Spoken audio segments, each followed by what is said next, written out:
بسم اللہ الرحمن الرحیم۔ حضرت امیر المومنین ایدہ اللہ فرماتے ہیں، حضور صلی اللہ علیہ وسلم کے توکل کی اعلیٰ ترین مثالیں۔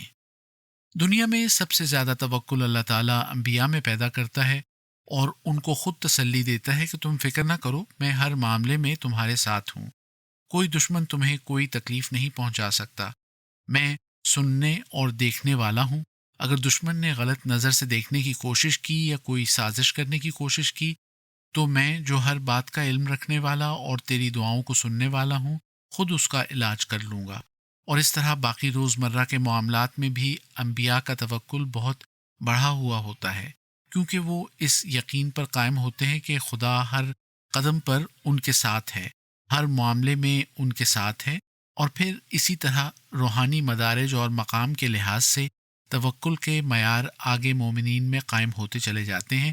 تو جو آیت سورہ انفال آیت 62 ابھی میں نے تلاوت کی ہے، اس کا ترجمہ ہے، اور اگر وہ صلح کے لیے جھک جائیں تو بھی اس کے لیے جھک جا اور اللہ پر توکل کر، یقیناً وہی بہت سننے والا اور دائمی علم رکھنے والا ہے۔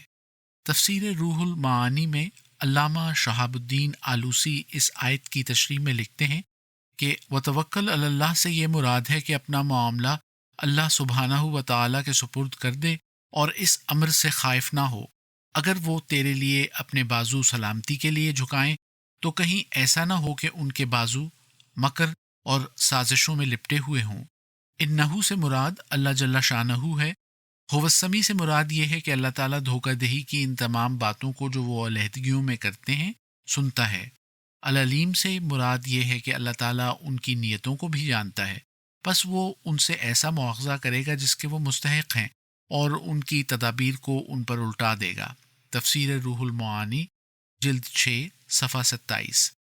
توکل کی اعلیٰ ترین مثالیں تو حضرت اقدس محمد مصطفیٰ صلی اللہ علیہ وسلم نے ہی رقم فرمائی ہیں، اور کیوں نہ ہو، آپ ہی تو انسان کامل تھے، اور ساتھ ہی امت کو بھی سبق دے دیا کہ میری پیروی کرو گے، خدا سے دل لگاؤ گے، اس کی ذات پر ایمان اور یقین پیدا کرو گے تو تمہیں بھی ضائع نہیں کرے گا، اور اپنے توکل کرنے کے نتیجے میں وہ تمہیں بھی اپنے حصار عافیت میں لے لے گا۔